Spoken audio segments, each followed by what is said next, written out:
Let's get physical! All this and more coming up on This Week in Retro. High-resolution color graphics. This land of high technology. The revolution in technology that made the information age possible. Those kids are not afraid of computers. Physical and playable. Sega's mission to resurrect its entire library. Single floppy computing. Tiny operating systems are still in fashion. Ultimate Amiga? No, not a Commodore Amiga Ultimate, but an Ultimate Amiga 1200, maybe? And retro space probe news, along with a surprising cache of CRTs, coming up on this week's show for the week of Saturday, the 4th of July, 2026. Cue fireworks. Up-to-date news for out-of-date tech. Happy Independence Day, Americans. Congratulations on beating us. How's that going for you? Yeah, it has its ups and its downs. Welcome to the show. My name is Dave. I'm Chris. And I'm Jason over here. And we are edited, as always, by producer Duncan, who was a special visitor at the cave this weekend. And shout out to the listener who approached Duncan to thank him for the show. And he says Duncan is underappreciated, which is true. Thank you very much, Duncan. You put in enormous amounts of work. We've got a packed show this week. Shall we go on with it? I think we should. In the current UK heatwave, which will hopefully be over by the time you hear this episode, it is blowing hot and cold. Hot from the scorching heat and cold from the army of noisy portable air conditioners that we're buying up in the UK. So there's any hope of sleeping. And so are Sega. There's two submissions, both from Pajako related to Sega, and while I assumed it was just different coverage of the same event, it's actually not the case. It's two separate things. The first, and by far I think the most important, is the blowing hot from Sega, the good news. Yosuke Okunari,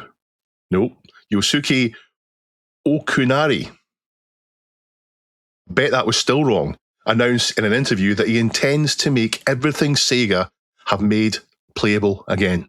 Now, he's been with Sega since 1994, and in the games industry, being in a company since 1994 is eons. He's been the driving force behind the Sega AG series, where Sega uses its legacy to bring back classics. And let's be clear, this is very much Sega's way. They heavily rely on their existing franchises for new products. And most of those franchises were around back when they still made hardware.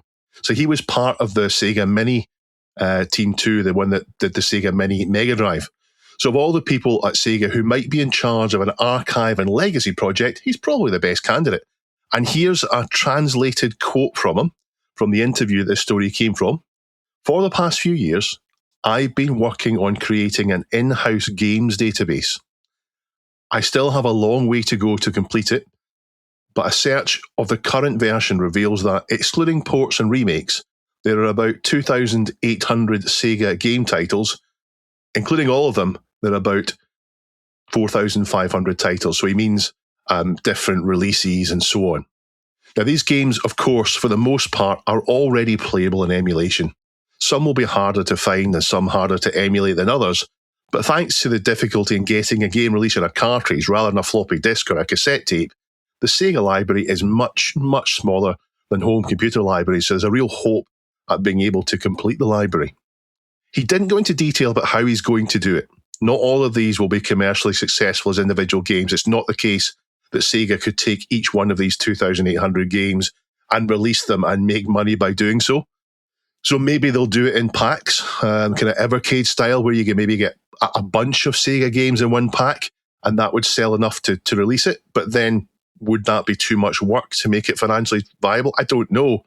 He's not given any details on exactly how he's going to do it. And if you read what he said again, he's let something slip. He said he's working on it. He didn't say he's finished on it. So he's not even finished the list of things they need to do, never mind getting it all done. So he's right when he says it might be a project he has to hand on to his successor. I think it's great news. I mean, these games mean a lot to people, and it shows there's an increasing interest in back catalogues, even if that means they're being commercialised again. Now, there's plenty of games that we've heard of in the years that we've been doing tour, from hosts, guests, and listeners, that maybe aren't the best games ever made, but they really mean something to people who grew up with them. the game that you played that maybe isn't the best game in the world. Maybe you couldn't say that everyone would enjoy playing it, but you know that this game meant something to you, and being able to get hold of that game again means something to people. So that's why I think the back catalogues are important. I also mentioned the commercialization. Generally, when these games appear on Steam or GOG or other catalogues, the price of them is low enough that you don't really mind paying for it. So if they do bring back a game that you remember playing 30 years ago and you have an itch to play it, well, for a few quid, you can scratch that itch, even if you only play it for half an hour and never play it again. So what do you think, Chris? Yeah, I think it's cool. I mean, Sega were awesome at the sprite scaling games, right? So personally, for me, it always makes me think of things like Afterburner, Space Harrier, and of course Outrun, which I actually absolutely love the Mega Drive port of Outrun, funnily enough, because in the 16-bit era, that was really the closest you could get to the arcade in the home. So that would be great. But, you know me and my copyright, right? It would be interesting if they did re-release Outrun, whichever port. Would they have to change the main sprite because they don't have a Ferrari license, right? And that's what Nintendo had to do. So it looks similar to, but it's not the same. Does this include, like games from other houses that were out on Sega systems, like the Mega Drive, or is this just Sega IP? I think this is everything that came out for them, and that's where he's going to have all these problems. I mean, it's not something that anyone could sit there and explain how he's going to do it successfully. There's so many problems to go over, but I think it's good that even they're thinking about it, even that someone that works for Sega is doing this. That's good. But yeah, I'm not sure you should expect it next week. No, exactly. No, I asked that question because games that I remember specifically playing on the Mega Drive, or that I preferred the Mega Drive port of, were things like Mortal Kombat, Alter Beast, and Golden Axe. So it'd be interesting to see what they come out with. Yeah. What do you think, Jason? Yeah, I mean, IP rights are a huge part of the challenge. It's you can hire low cost labor, or frankly put an LLM on the task of how do I get this ROM image working on a variety of platforms or whatever. But can we distribute it? Can we sell it? Yeah, that's a whole other issue. And yeah, anything ranging from do we still have the Ferrari trademark rights, to has somebody pull the Richard Garriott and we thought we had this under copyright and we really don't, or it was like the Hitchhiker's Guide game for Infocom, like that deal. I believe it was a 7-year deal, and after that the rights reverted to Douglas Adams. I mean, that was a known thing, but that's why you don't see Hitchhiker's Guide in the later Infocom collections. It's not because they didn't want to put it out there; it's because their initial licensing deal was for 7 years, and after that, Adams and now his estate control those rights. So yeah, you can. It's great that somebody in the company is taking an interest in the back catalog. The industry having been so historically focused on churning and burning through. We make a game, we build 1,000 cabinets, 5,000 cabinets, whatever, we ship it out, and apart from maintenance and the occasional incremental sale, we're on to the next thing. So always interesting to see this work, but just because you want to do it doesn't mean that you'll necessarily be able to distribute it. Or in the case of scratching Chris's itch for classic Outrun, he may not be able to really do that because the Ferrari people have something to say about it. Yeah, it may even be they say, well, we've got it, it's all ready to go, but we can't commercially release it. But at least it's all prepared and it's archived and it's saved for history. Although I think emulation has that done already, I would imagine. I don't think you could ever imagine a situation where Sega games were no longer accessible on the internet. The second part of this, though, is where it blows cold. Sega has announced, entirely separate to this interview, pre-orders for a limited run of Genesis carts of Sonic and Sonic 2. Now, Sonic 1 is in a translucent blue blur cart, and Sonic 2 is in a two-tail amber. The package has been redesigned. It's a reproduction of the original clamshell with some enhancements. They are limiting it to 2 people, which hopefully stop, 2 per person, which will hopefully stop scalpers. I guess the theory there is you get one that you rip open and shove in your Genesis, and you get one that you keep on the shelf sealed forever. And it's a nice looking package, but it didn't seem to land well in our subreddit. The reason being that Sonic is one of the very cheapest things to get hold of. You can go to eBay now and buy a dozen of them and not spend as much as one of these re-releases costs. They've also chosen to release these 2 games which are cheap to get instead of something that I would have preferred, like Crusader of Senti or Musha, both highly regarded but expensive games to get hold of. although that may have collectors up in arms about demolishing the value of them. Yeah, guy with econ degree here.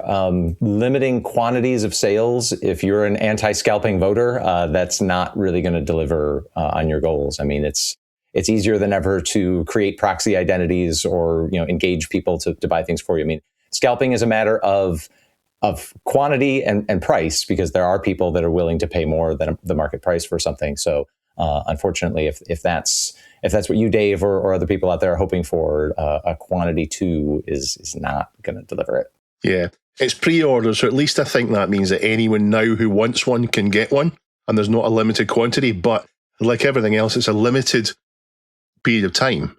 And people drift in and out of retro. It's not like you're in retro and you're focused in retro all the time. You drift away and you come back. And if you're not around when you hear about these things, you miss out on them. And then you have to go to eBay and pay £500 for it. At the end of the day, though, you may not need to buy them if you don't want to, because they are the NTSC versions. So you may only want to do it if you're in America, because the Genesis, not the Mega Drive, will play these. I've been told that they will be region locked, but I haven't seen an authoritative take on that. Original Genesis cartridges were not region locked. You could put them in a European Mega Drive and they wouldn't play at the right speed, but they would play. And you get adapters to fix that. But later ones were region locked, so I don't know. Pre-orders are up now, $100 per cart. So if you want the full maximum allocation of 4, that's $400. Although when I did go to the website, they offered me 10% off for signing up to a mailing list. So if that applies, you can get them for $90 each. Yeah. We are sponsored this week by PCBWay.com. PCBWay manufacture PCBs to your specifications, to your design. They will also pick and place them, but they do lots more. They do CNC milling. They'll do 3D printing, of which I've had them do for me. They've done some 3D printing for my NAS, and it worked out fantastic. I was really impressed with the parts. They didn't look like they were 3D printed. The thing that we like the most is the shared project library, where you can upload your own designs. People can then print them based on your design. So all the little things that you wished existed that don't, well, maybe they exist there. And Jason, you've had a look this week, haven't you? Yeah, there's a design contest going on right now. So there was actually more to choose from in the new project weekly focus section than usual. A few things jumped out. There's the SM21 all-in-one maker board. It's a universal maker program designed to replace multi-board setups with a single integrated PCB. It's got sufficient processing power for complex control tasks, as well as built-in Wi-Fi, Bluetooth low energy, enabling wireless control, IoT applications, and remote interaction without additional modules.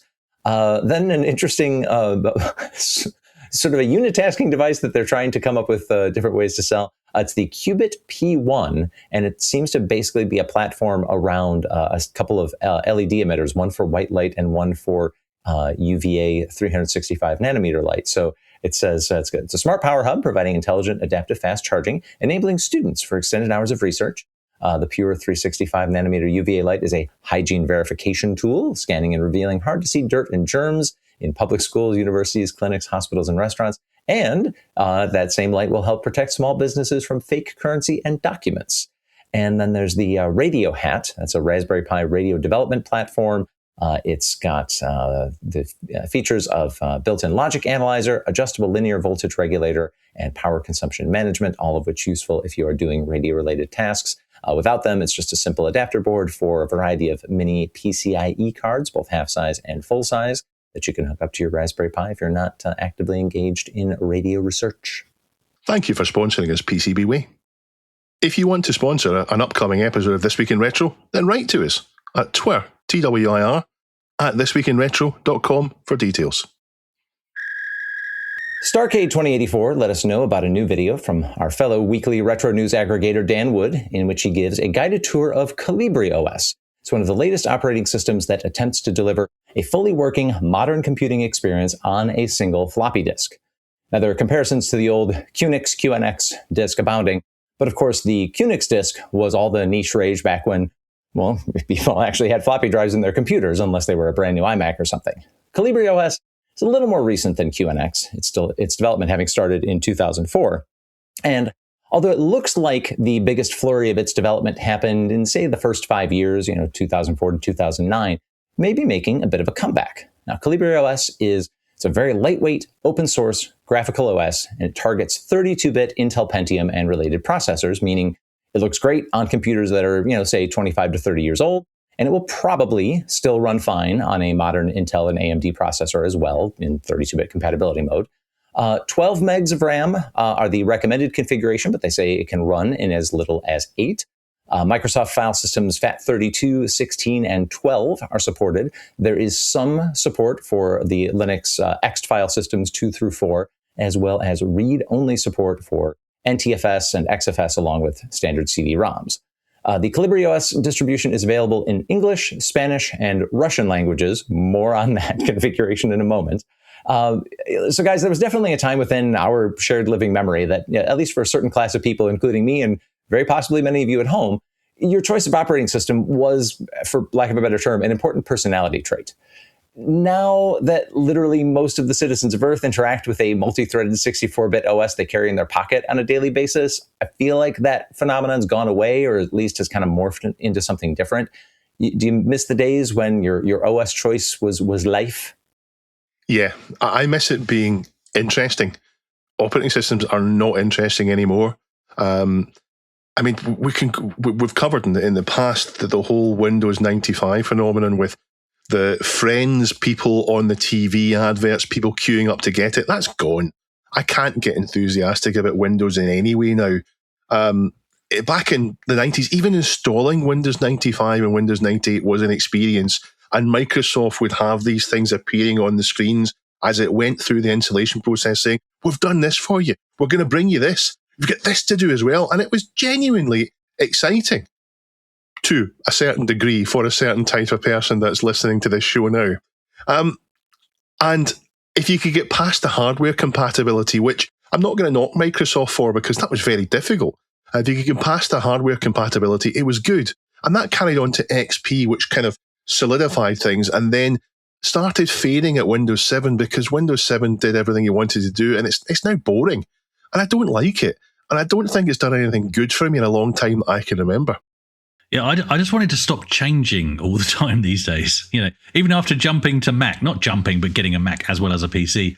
And just as I get used to the interface there, we're updating your operating system tonight with very little option to opt out. So it's just never ending. And I think it's worse on phones, which are most people's main computer these days. And I feel for those that are older than us that maybe struggle with these things, just as they've got used to how everything works and where all the buttons are, they wake up the next morning and it's all changed, and it's just not fair.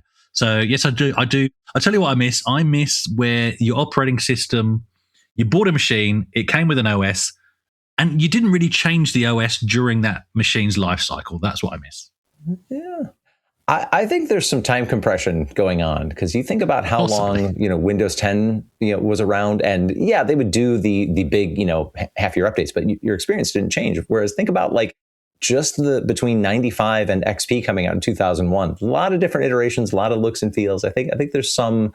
You might be right. Maybe it's because the updates are forced on us these days rather than it feels that way. It feels it's different when you have to say I'm going to upgrade my Amiga. I'm going to take it apart. I'm going to change the Kickstart ROM. I'm going to do all this. And at the end that's I'm going to do surgery and then I get a different thing versus I think what you're saying, here's this notification. This notification won't go away until I comply. So I guess we're going to do it. It's a different relationship with the computer more than anything about the there's also the elephant in the room, which is we're now old grumpy men, whereas back then we wanted the newest shiniest stuff. So as far as KolibriOS is concerned, I did not want to have to take Dan's word for the experience, but unfortunately, and to my surprise and dismay, I struggled to run KolibriOS for myself. I did think of trying the Virtual OS Museum, which I covered on the show a few weeks back, but for whatever reason, that package has available only a very old version of KolibriOS, and it's one that ships with a hybrid of Russian and English messaging in the startup screen, so I got nowhere fast. My supply of both floppy drives and definitely blank or blank-worthy floppy disks is pretty limited at the moment, So I tried to use the live CD ISO image, which the organizers, understandably say is the easiest way to test out the system. It's pretty typical. You get a Linux distribution, you get a live CD, you install it, maybe you do a few things, maybe you're able to just run a utility and get out. So normally that works fine, but unfortunately, I also struggled to get that to boot on a number of older machines. I tried rolling my own QEMU virtual machine to run it, but that was crashing early in the boot process with an error that I don't know how to get past. This was not my best day at the office this week, I'm afraid. So relying on Dan's video, I am. He does a really nice job showing off the WebView web browser. If you've used some other lightweight browsers, you will recognize the way that it's trying to cope with modern layouts, but it does have, support for typical inline graphics. And it's got a really nice implementation of install on demand, which is the magic behind the single floppy version. You're offered dozens and dozens of application icons. They're not all compressed on a single floppy. When you click, the system goes out over the network, gets the other applications that are on offer, installs them to, if you're just booting off the floppy, to RAM disk. You don't have to use it in RAM disk mode. KolibriOS does work when permanently installed to disk as well. So Kolibri's developers intend that you will develop applications for it in assembly, FASM specifically, which is the language that the OS itself is developed in. Yeah, sure. I'm going to go ahead and do that. Where's my email app? There isn't one. Let me just code one. Yeah. Yeah. Well, with the browser support, I did not see if Dan took on, is there a way to get, Gmail or some other webmail client working? I imagine there is a contemporary email client. They were fairly thorough, actually. But we'll get to that in a minute, Dave, because you might be able to get a friendly coder to work on that for you. Yes, there is support for higher level languages, C, Forth, Pascal. You do get a solid collection of precompiled games ranging from the original Star Trek text-based game to Doom and Quake, along with some fine 8-bit emulators and even DOSBox. Now, one of the things that I think separates KolibriOS in a positive way from some of the other, bespoke niche operating systems out there is the relatively wide range of driver support. Reading between the lines on their documentation, I get the feeling they've borrowed a lot of key driver support from Linux, which, fair play, good idea.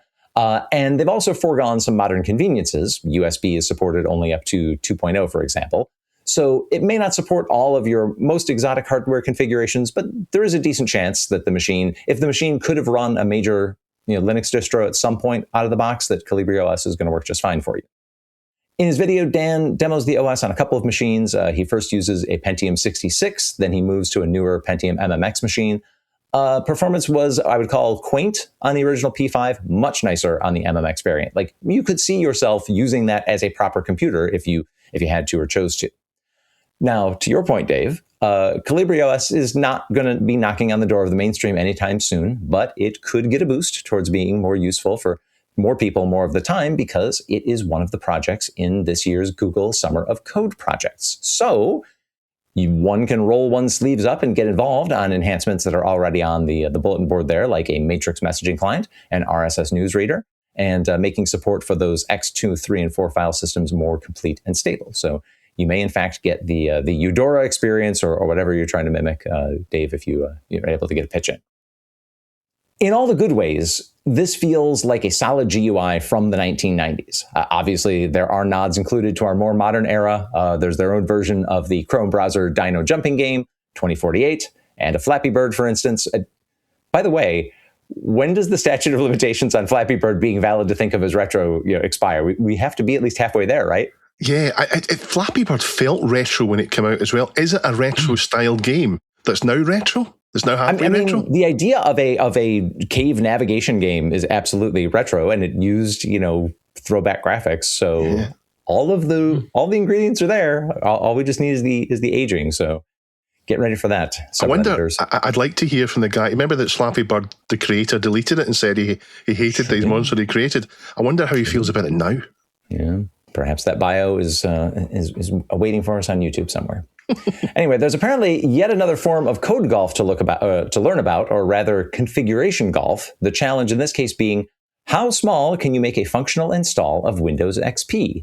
The answer, as a post shared over by Colony Activist Trumpets, is a 217 megabyte ISO, CD-ROM image, and a mind-blowing 377 meg C drive footprint And it does make sure to say the Luna theme, MS Paint, and 3D Pinball are all 100% intact. So they strip out a lot of things, but they wanted to keep your 3D Pinball fix intact and the classic XP theme and so forth.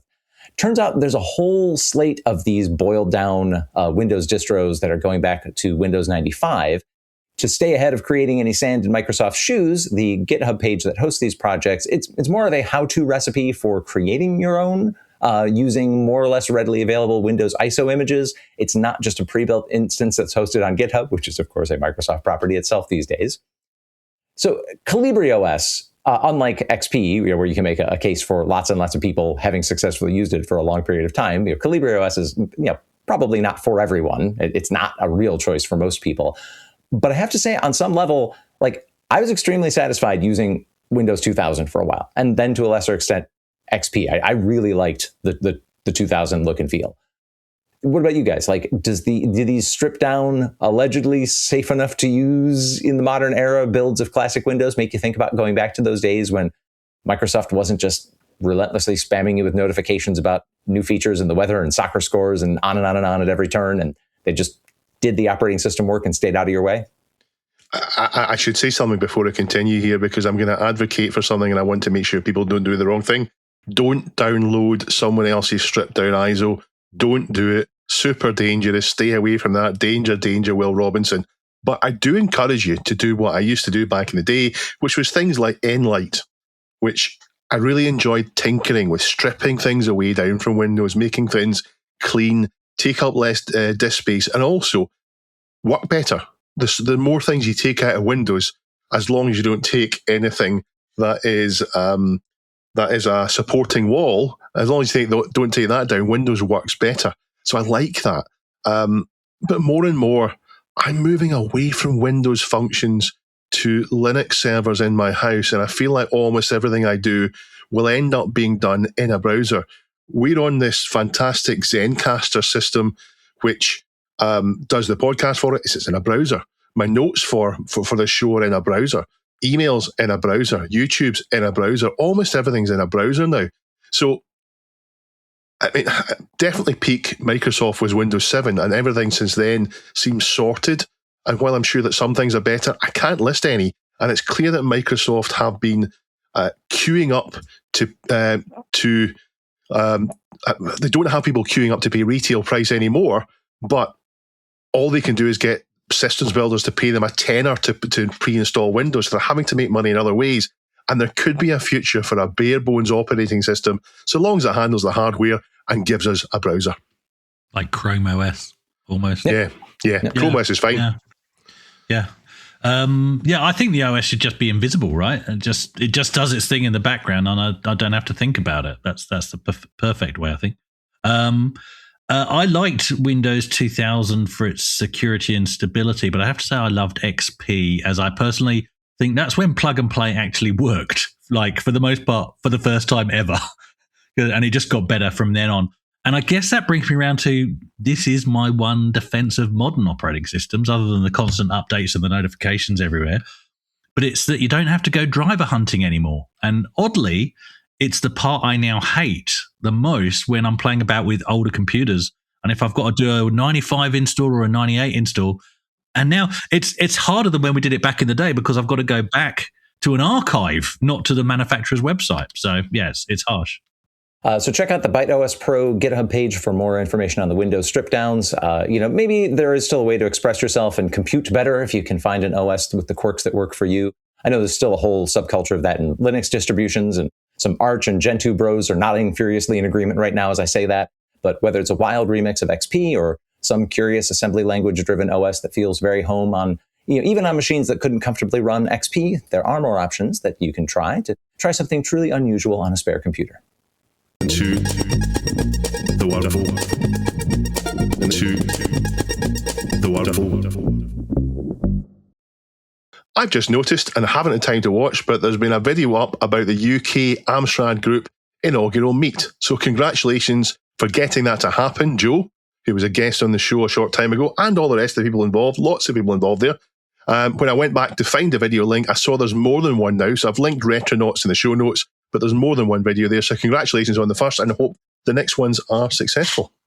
I'd also like to welcome on a new patron. So thank you very much to James for signing up on the annual membership. Thank you very much for your support, Jason. Jason? Thank you for your support, Jason, and Chris, and Duncan. You're welcome. And everybody. Yeah. Especially those. Thanks, James. But especially to James. Thank you, James, for signing up. If you want to join James and all the other official twirlers, then you would go, where would you go, Chris? Patreon.com/This Week in Retro. Thank you very much. And the top submission this week by your upvotes is from Dr. Local, and it's saying that Commodore have listened to the feedback on the Callback 8020 phone. So when I click on this, I should see they've cancelled it. Oh, no, they've reduced the list price by $100 by changing down some of the components. They're using repurposed RAM, which means they're using repurposed RAM, which is used RAM, which I don't think that's a terrible idea. Given how high RAM prices are now, using repurposed RAM, if you ask me, sounds fine. It's $100 list price reduction on most models, plus, as far as I can see, the same initial $50 reduction on top of that, plus another $50 for signing up for the pre-order mailing list. It sounds like the kind of bargains old Jack liked to bring to us. Can we just forget the phone for a moment and just appreciate that in 2026, Commodore is back in the media? Like, I think it was CBS 8 San Diego featured it. I'm not sure who else, but I think that's fantastic. Yeah, they were just reading out marketing, though. Just reading out the marketing stuff. I don't care. We've got Commodore mainstream media. That's awesome. That is awesome. Well, I got more private feedback about last week's Commodore phone coverage than almost anything that I can remember in my year plus on this show. I guess what I'll throw in at this point is just I'm waiting for the shoe to drop when they announce the actual buyer of some 5 or 6 figure quantity of these phones, whatever government agency or NGO, whoever they really created this design for, because I'll speak just for Dave, Chris. If you want to stay on the fence, that's fine. But speaking for Dave, based on what he said, and for me, this phone is not for the two of us. But it would fit the new Commodore's pattern to already have some buyer lined up. And honestly, until we get that shoe to drop, I'm reluctant to give these embers of new Commodore much of my own personal oxygen. If that's what they've done, if they've got a buyer lined up and they've facilitated this Jolla phone through Commodore to an NGO or something, then good luck to them on that, though. As for a phone for me, it doesn't do what I needed to do as a basic phone, so it's not there. But I don't want Commodore to fail, so I want this to be a success. I just don't know where the market is for it. In other news, G7VFY told us about a collaborative effort that has managed to contact an abandoned NASA probe, the ISEE-3, which was cut loose by the agency back in 1997. They have established communications, and there's a video explaining their project. I've not watched that. I'm dying to watch it now, though, because it looks really interesting. FAC191 links us to a Nostalgia on Air video explaining the story behind the Atari Lynx. So a wee spoiler alert here. Amiga. A warehouse with over 1,000 CRTs has been opened, and they're for sale. It's in Massachusetts, in the USA, and it's a warehouse of a long-defunct electronics recycler. Thanks, Electric Break 920, for letting us know. If it comes to pass that I have a stroke before I'm able to appear on This Week in Retro 276, let the record show that my final story for This Week in Retro was, oh, look, a special birthday, 40 years of Outrun. Thank you so much to the Archive Factory for making sure that I could cover that as what may well be my final story on This Week in Retro. Is it the case that Outrun's fine, you just hate the fascination with it? Is that it? Yes, it's the culture. It's not the game. Fair enough. It's the culture. Anyway, please submit stories like this and ideally not just this to reddit.com/r/thisweekinretro. Any other story. Particularly about Ultima. Ultima text adventures, yes. Car racing games, super scalar sprites, no. One of the coolest things I was ever allowed to have back in the day, as I'm sure we all had one, was a Swiss Army knife. They seem to be everywhere. Man, that thing was cool. It was a knife. In fact, it was several knives. It was a corkscrew and a bottle opener for all those bottles the 10-year-old me needed to open. It probably had a toothpick, I don't actually remember, and a really terrible can opener, and other things that folded out that looked cool, but I had no idea what they were for. What did I use it for? Well, I would open all the things up and I would splay them out so you could see them all, and I would show my mates how cool it looked. And that's what springs to mind when I see an Amiga 1200 with a DVD sticking out the back a CF card hanging out of the left, a floppy out of the right, and something else hanging out of the PCMCIA slot. The latest Let's Shove Everything We Can into a Wedge-Shaped Amiga comes to us from YouTuber Jit, or at Jit06 as it is on YouTube, and was shared with us by listener Lee Odes. The machine then, it's an Amiga 1200 with Workbench. Well, he just states Workbench 3.x, so I don't know exactly which version. It's got a scan doubler, a VGA output in place of the RF modulator, a PyStorm, compact flash reader accessible from the left-hand side of the case, linked to the IDE header, a slot-fed DVD drive at the rear, PyStorm CD card access at the rear as well, and it's got a rotary dial for mixing the CD audio with Paula sound on the right near the floppy disk drive. And it boasts full CD32 compatibility in its experience through that DVD drive. Does it have another rotary dial for mixing the stereo separation down to mono? No, because you don't need one. Yes, he has had to mod the case, obviously. So it's an in-joke between Dave and myself for long-term listeners. Ongoing battle. So we'll move on. He's had to mod the case, obviously, but this really isn't a hack job at all. It looks really neatly done and everything looks nice and flush. So, guys, what do you make of this, Jason? Yeah, all of these projects that start with the premise of, let's take an Amiga 500, 600, or 1200 and then do a lot of expansion, like they're creating a lot of trouble for themselves, which could be avoided by, using one of the actually expandable models, the 2000, 3000, or 4000. I mean, I know that people have come up with cool stuff for trapdoor slots, but, there's other ways to go about doing this. That's actually a fair point. Conversely, I really like this. I know it will upset people to see that a Dremel has been taken to the case, but it's only an Amiga 1200. I don't mean that to knock the Amiga 1200. I mean, there are loads and loads of these out there. It's not like a museum is now without an Amiga 1200 because of this. If you own it, it's yours to do what you like with. Different if it's something unique. It's quite similar to my Amiga 1200. I have the same scan doubler. Mine's this flicker fixer version. I don't know if this one is. I also have a slot loader optical drive. I don't have the PyStorm. I've got a TF1260 with a Rev 6 in it. I don't have the rotary dial for mixing CD audio, but I do have a base MX for sorting out the stereo separation. Amiga should be mono, says Hoffman. You don't agree, says Chris. Just move the speakers closer together, mate. That's how physics works. A rotary dial to move the speakers across the room. But the point of this isn't just to spec. It's been done to a standard A1200 case. And if you said to me, could all this fit in a case? I would have told you, no, of course it can't. Don't be silly. But it turns out it can. So seeing a CD coming out the back, a DVD coming out the back is cool. It is cool. And Dave's speakers literally sit either side of the monitor. So they're close together anyway. I thought this was really interesting. Like my ears.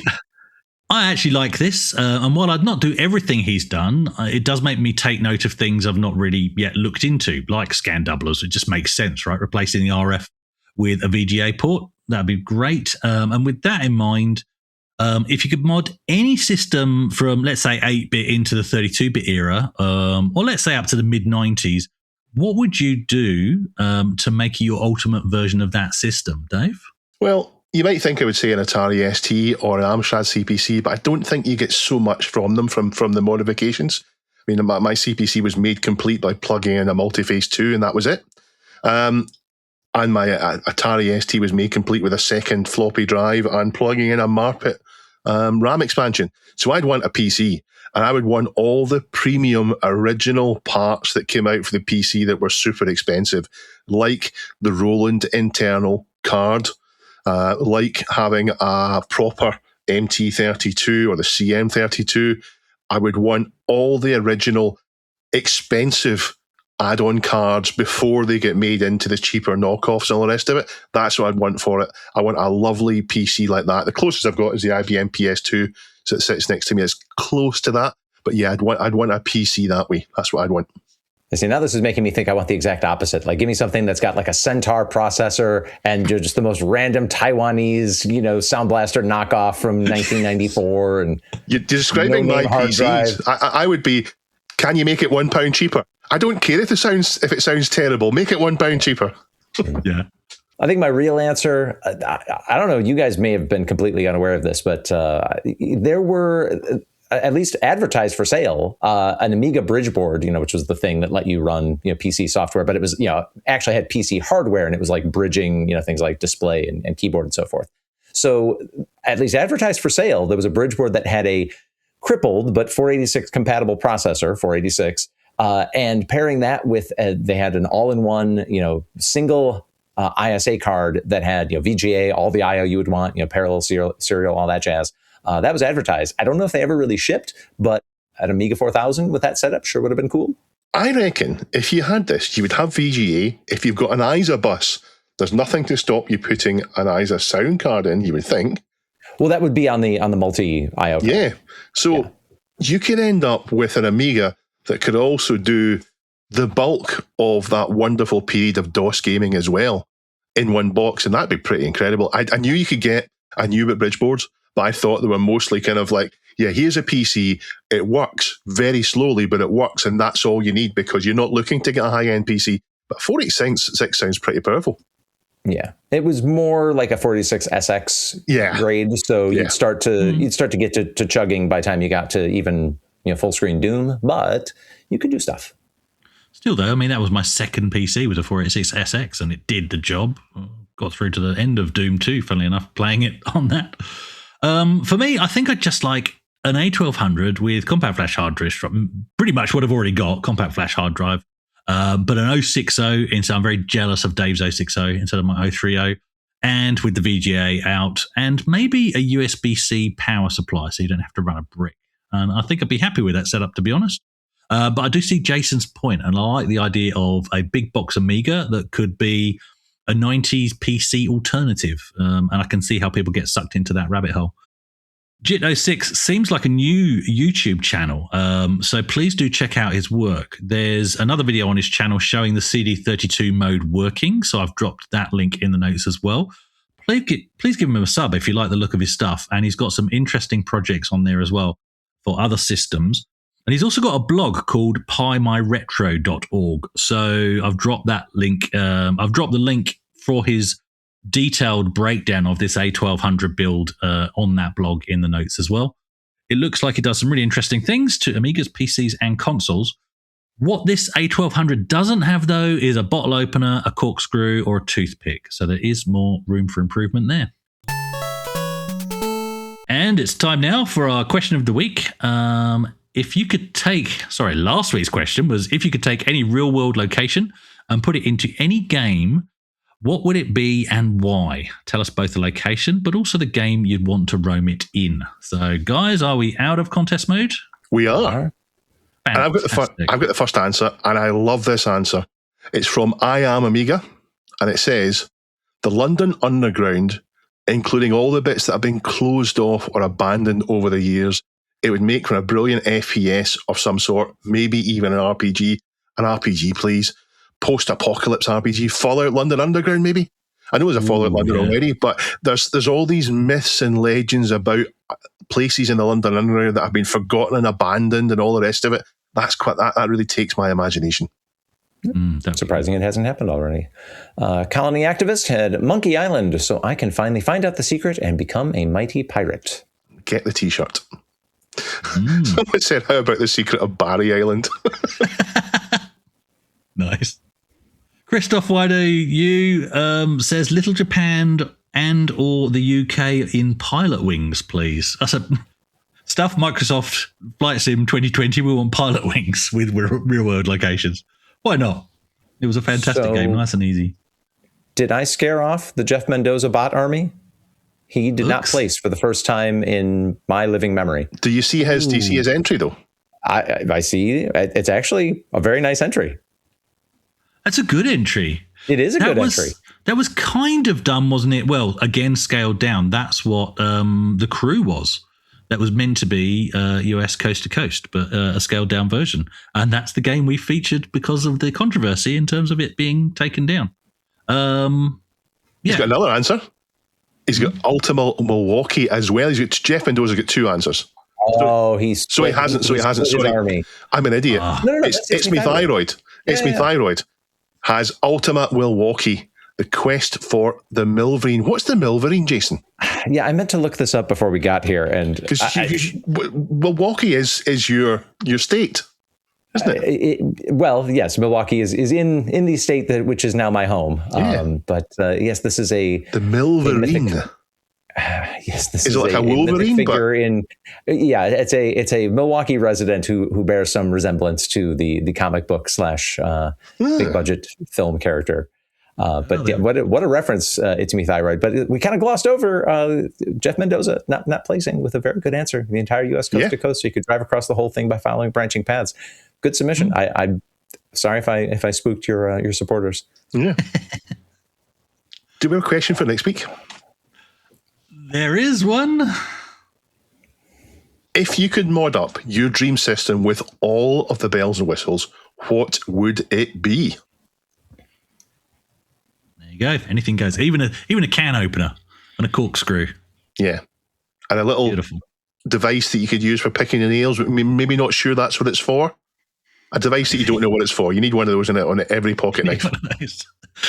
Answers on a postcard to Twar, P.O. Box 4, London. Alternatively, you can go to our subreddit, r/thisweekinretro, so reddit.com/r/thisweekinretro, and you can submit your answers there for next week. Thank you for joining us this week. We will see you next week. Sounds right. Bye. We're all waving.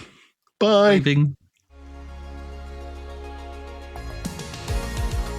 This Week in Retro was written and presented by Chris from 005 AGIMA, Jason from the Retro Adventurers, and Dave.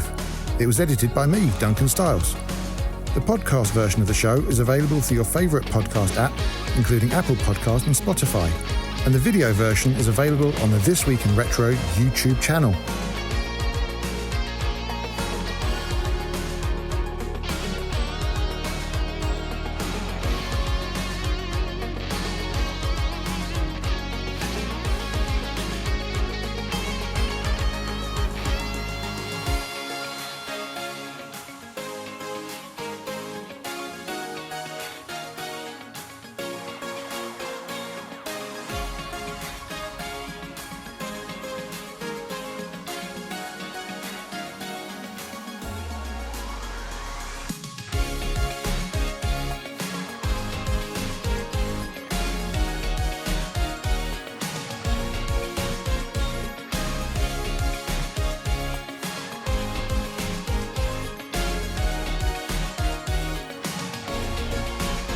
Join our community subreddit at r/thisweekinretro to suggest and vote on the stories we cover on the show. Please give us a like and subscribe to help us reach new viewers. If you enjoy our show and would like to support it, then please check out the link to our Patreon page in the show notes or description. Thank you for listening, and we'll see you next time for more up-to-date news for out-of-date tech.